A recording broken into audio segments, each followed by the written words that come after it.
asalaamaaleykum wa rahmatullahi wa barakaatu. ñu ngi nuyu mbokk jullit ñëpp kenn ku nekk ñu ngi lay jox sa wàccuwaay yàlla na suñu kàddu gi fekk leen ci jàmm ci daraja Yonent bi sallallahu alayhi wa sallam. ñu jëm nag ci émission bi nekk njariñal jariñe fu ñu koy defee ci ëtt bi di Partage TV. ñu amoon nag ay émission yu fi jotoon a jàll kon nag ñu dellusiwaat ci émission bi ba tax na tey ñi ngi waxtaanee li ñuy tuddee tolérance. Tolérance nag lu am solo la fii jamono toll te bëgg rekk ñu dimbalante ci. mbokk yi seytaane dafa bari doole léeg-léeg dafay fekk nit lu tuuti mu influencé doomu aadama ji ci benn xeetu mer boo xam ni dina def dara ba noppi toog rëccu ko.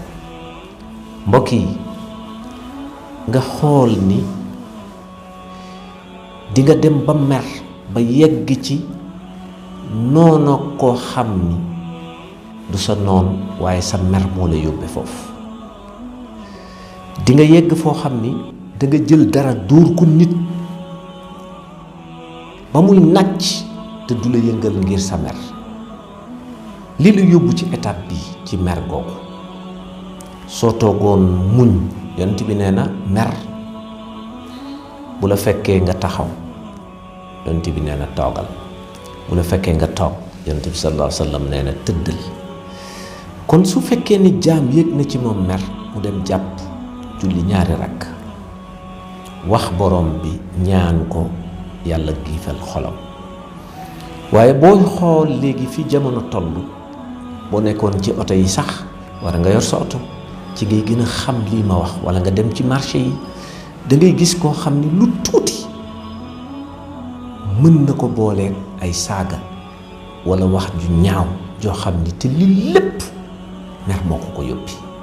mbokk yi mer dem na ba di féewale nga dem ba ci kër yi soo fa demee ñoo xam ni benn njël lañu amoon waaye mer dem na ba tax ñu xaaj njël yi kenn ku nekk di togg ci biir kër yi. te mbokk yi loola mënoon naa doon benn njël waaye mer moo fa yóbbu nit ñi. mbokk yi mer yóbbu na nit ba mu dem kaso ba toog réfléchir yëg ni su ma yëgoon du ma def lii. kon jullit war na fexe bu dee salaatu ala nabi bu muy def bu dee mu fexe ba góorgóorlu ci tey ñaan yàlla mu boole ko ci jaam ñi nga xam ni danañ mën a wan na seen mer parce que Yonent bi nee na jàmbaar yi mooy ku mer te mën koo faj ba noppi wan na meram. kon mbokk yi ñu yemagul fii. asalaamualeykum wa rahmatullahi wa barakaatu. ak Partage TV dara dootu leen